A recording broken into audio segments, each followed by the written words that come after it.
Doctor Suresh कुमारी channel पर आपका स्वागत है। आज हम +1 समाजशास्त्र का चैप्टर सामाजिक स्तरीकरण की क्या परिभाषा है और क्या अर्थ है, इसके गुण और दोषों पर चर्चा करेंगे। तो सबसे पहले हम देखते हैं कि सामाजिक स्तरीकरण क्या है। देखिए, किसी भी समाज में सब व्यक्तियों को जो भी स्थिति या पद प्राप्त होता है वो एक जैसा नहीं रहता, सभी का एक जैसा नहीं रहता। इनमें किसी न किसी आधार पर सदैव असमानता पाई जाती है। प्रत्येक समाज अनेक सामाजिक समूह में बटा होता है। प्रारंभिक समाजों में आयु, लिंग, व्यक्तिगत शक्ति के आधार पर ऊंच नीच का भेद सदा ही बना रहता था। विकसित समाज में क्या हुआ कि बढ़ती हुई जटिलता के साथ समाज विभिन्न आधारों पर विभिन्न ऊंच नीच के स्तरों में विभाजित होता चला गया और ऊंच नीच की भावना और अधिक बढ़ती चली गई। अब ये सारी चीज़ें जो है जो समाज में क्या करती है, भेदभाव पैदा करती है। क्योंकि कभी भी समाज, प्रकृति का नियम है कि कोई भी व्यक्ति, सब व्यक्ति एक जैसे नहीं होते। हम ये कहें कि वो उसका जैसा है, नहीं। योग्यता, शारीरिक, मानसिक सबके आधार पर क्या होती है, भिन्नता होती है। अब देखिए, रेमंड्स मोर क्या कहते हैं, स्तरीकरण समाज का उच्च व निम्न सामाजिक इकाई में क्या होता है, विभाजन होता है। चाहे ये गुणों के आधार पर भी हो सकता है, चाहे आर्थिक स्थिति के आधार पर भी हो सकता है, या सामाजिकता के आधार पर भी हो सकता है। वो केवल एक सीढ़ीनुमा ऊंच और नीच क्या होता है, एक विभाजन हमेशा बना रहता है। अब देखिए, सामाजिक स्तरीकरण क्या है, एक प्रक्रिया है। ये एक ऐसी प्रक्रिया है जो प्रोसेस है जो हमेशा क्या रहता है, चलता रहता है। सामाजिक स्तरीकरण की प्रक्रिया जिसमें समाज उच्चता व निम्नता के आधार पर अनेक समूह में क्या होता है, बटा हुआ होता है। ये चीज़ें हमेशा क्या होती है, पाई जाती है। अब हम देखते हैं कि सामाजिक स्तरीकरण की क्या विशेषताएं हैं।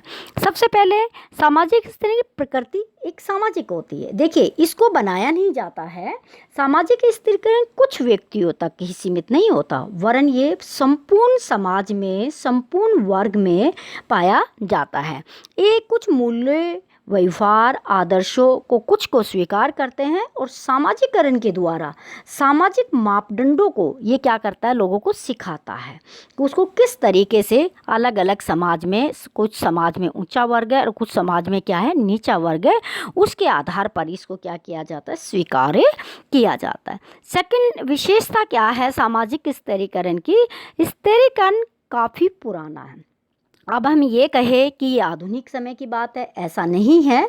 कि सामाजिक, मानव समाज में अति प्राचीन काल से सामाजिक स्तरीकरण चलता आया है। ये लिंग के आधार पर, ये आयु के आधार पर, ये जन्म के आधार पर, शारीरिक बनावट के आधार पर, वंश आदि प्रदत्त गुणों के आधार पर ये प्राचीन समय से भारत में भी क्या, दुनिया में हमें देखने को मिला है। जैसे कि वर्तमान समय में अर्जित गुणों का अधिक महत्व होता है।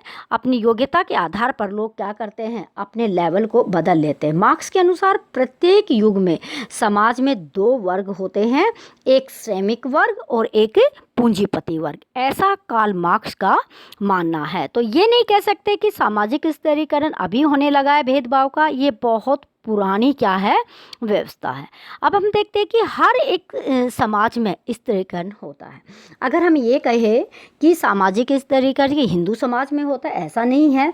कि सामाजिक जो विभाजन होता है वो हर एक समाज में है। उसके स्वरूप थोड़े अलग हो सकते हैं, स्वरूपों में थोड़ा सा परिवर्तन हो सकता है। समाजों के वर्गों तथा स्तरों में विभाजन प्रतिष्ठा के अलग अलग सोपानों के आधार पर हो सकता है।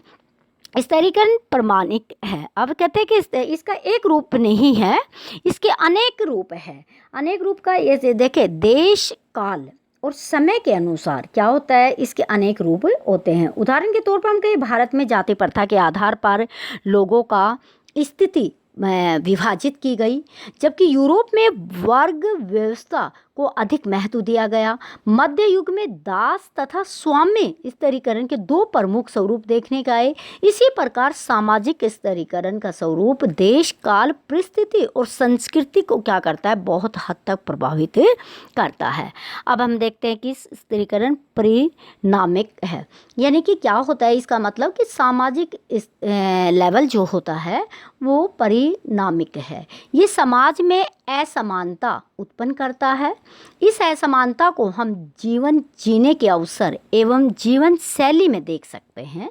प्रत्येक स्तर के जीवन अवसर व जीवन शैली में भिन्नता पाई जाती है।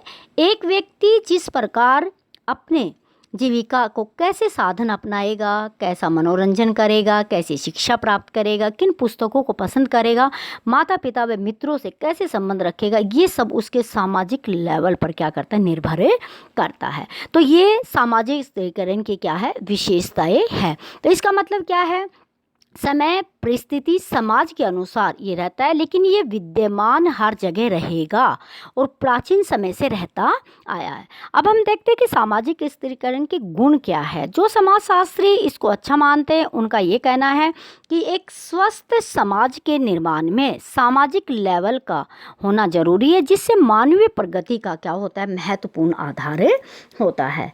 सामाजिक स्तरीकरण को आवश्यक माना गया है, महत्वपूर्ण माना गया है।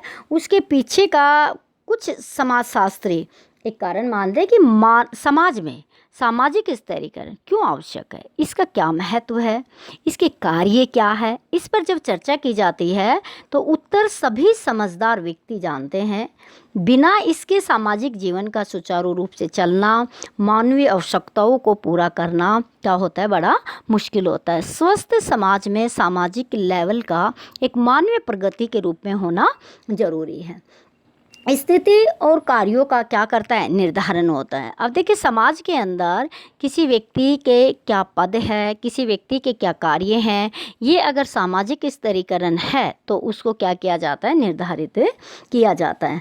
सामाजिक स्तरीकरण के द्वारा समाज की छोटी बड़ी इकाइयों को एक लेवल के अनुसार आदर सम्मान के साथ, अधिकार और कर्तव्य के साथ उसको क्या करते हैं, विभाजित करते हैं।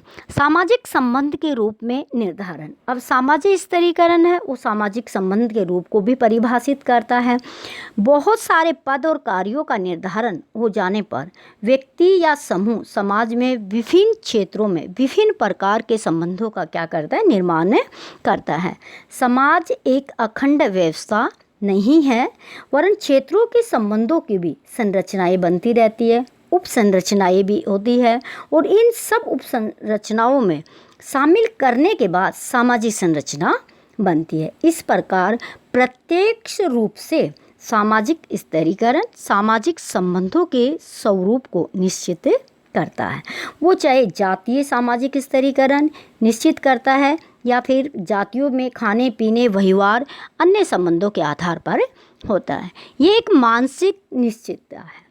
अब देखिए, जब व्यक्तियों के संबंध विभिन्न क्षेत्रों में निर्धारित हो जाते हैं तो व्यक्तियों को मानसिक निश्चितता प्राप्त हो जाती है। उदाहरण, जाति के संस्करण के अनुसार विभिन्न जातियों का व्यवसाय, खान पान, विवाह संबंध आदि ये सारी चीज़ें निश्चित हो जाती है तो व्यक्ति एक तरह से उसमें पूर्ण रूप से क्या हो जाता है, शामिल हो जाता है और उसको स्वीकार कर लेता है और वो चीज़ फिर उसको अलग नहीं लगती। व्यक्तित्व का उचित विकास होता है। कुछ समाजशास्त्री कहते हैं कि जब सामाजिक स्तरीकरण होता है तो मानसिक संतोष प्राप्त हो जाता है। व्यक्ति अपने जीवन का पथ सुविधापूर्वक क्या कर लेता है, तय कर लेता है। उसको इधर उधर भटकने की ज़रूरत नहीं है, उसको क्या काम करना होता है ये वर्णा अवस्था में एक अच्छा उदाहरण माना जाता है।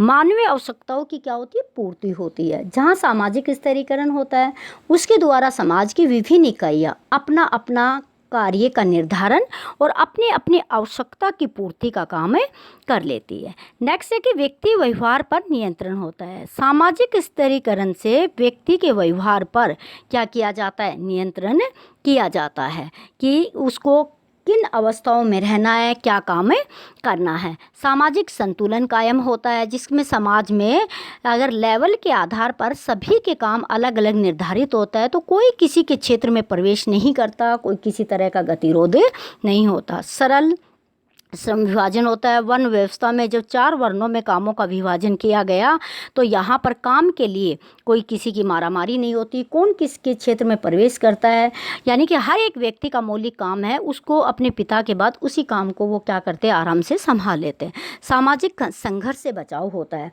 जब सामाजिक स्तरीकरण होता है, आपसी निर्भरता बने रहने के कारण व्यक्ति का समूह संघर्ष से बचना क्या होता है, बराबर रहता है। इसमें होता है कि ब्राह्मणों को क्या काम करना है, शूद्र को क्या करना है, वैश्य को क्या करना है, तो ये सारे काम निश्चित है। तो उसमें किसी भी समूह में जाति में संघर्ष नहीं होता। सामाजिकरण की आधारशिला है। अब देखिए, बालक अपने समाज में स्तरीकरण के अनुसार ही सामाजिक अनुकूलन करता रहता है और सामाजिक मान्यताओं और आदर्शों को क्या करता है, सीखता है। उसी के उसका अपने ही उसमें समाज में उसका सामाजिकरण हो जाता है। सामाजिक प्रगति होती है। व्यक्ति का सामाजिक स्तरीकरण जब स्पष्ट होता है, वो अपने ही दृष्टि से उच्च पद प्राप्त करने के लिए प्रतिस्पर्धा नहीं करता। निम्न व्यक्ति है वो आगे जाने की और आगे वाला व्यक्ति निम्न आने की नहीं करता। तो उससे क्या होता है कि एक तरह से सामाजिक प्रगति है, क्योंकि जो व्यक्ति निम्न है वो ऊपर वाले पद पर जाने के लिए क्या करेगा, कुछ नया आविष्कार करेगा, नई कोशिश करेगा, नई मेहनत करेगा, तो उसमें समाज में क्या होगी, प्रगति होगी। तो इस तरह सामाजिक जो स्तरीकरण है कुछ हद तक तो क्या है, सही माना जाता है।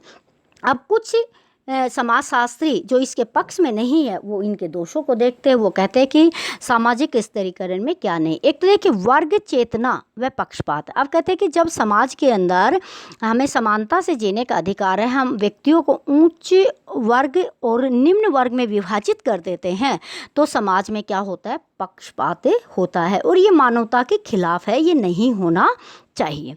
निष्क्रियता का जन्म होता। अब कहते हैं कि समाज में जब सामाजिक स्तरीकरण कर दिया जाता है, एक व्यक्ति को ये काम करना है, ब्राह्मण को पूजा पाठ करना है, सैनिक वैश्य को व्यापार करना है, क्षत्रिय को युद्ध करना है और शूद्र को ये काम करना है, जो भी काम साफ सफाई जितना भी है, तो उसमें क्या होता है कि किसी भी व्यक्ति में नए आविष्कार की चेतना पैदा नहीं होती, क्योंकि उनके काम निश्चित है, उसी घिसी पिटी लाइन पे वो चलते रहते हैं, वही पुरानी उनकी लकीरें होती है। तो इसमें क्या होता है, इनएक्टिविटी क्या होती है, पैदा हो जाती है। निराशा का उदय होता है, क्योंकि लंबे समय से दादा परदादा पिताजी जो काम करके आए वही काम बच्चों को करना होता है, बचपन से उसी को देख के आते हैं और अब उन्हीं को भी वही काम करना है, तो एक प्रति काम के प्रति भी उनमें क्या हो जाती है, निराशा हो जाती है, तो उसमें कोई बढ़ावा नहीं मिलता। संघर्ष का उदय होता है। संघर्ष का उदय क्या होगा, उनमें आपसी होगा कि जब सामाजिक स्तरीकरण होता है व्यवस्था में, उच्च वर्ग अपने विशेष अधिकार और सुविधा के कारण वो क्या करेगा, निम्न वर्ग में सामान्य तौर पर उसका क्या करेगा, शोषण करेगा। और इस प्रकार जब दो वर्गों में शोषण होगा तो दूरियां बढ़ेगी, संघर्ष पनपेगा और सामाजिक एकता क्या पड़ जाएगी, खतरे में पड़ जाएगी। इस प्रकार सामाजिक स्तरीकरण वर्गों में, समूह में और व्यक्तियों में विरोधी भावनाओं को क्या करती है, जन्म देती है। असुरक्षा का वातावरण पैदा होता है। जब देखिए इस तरह के वर्ग बन जाते हैं तो उसमें प्रतिस्पर्धा सदा बनी रहती है, इसीलिए व्यक्ति सामान्य तौर पर असुरक्षा का वातावरण अपने आप में महसूस करता है।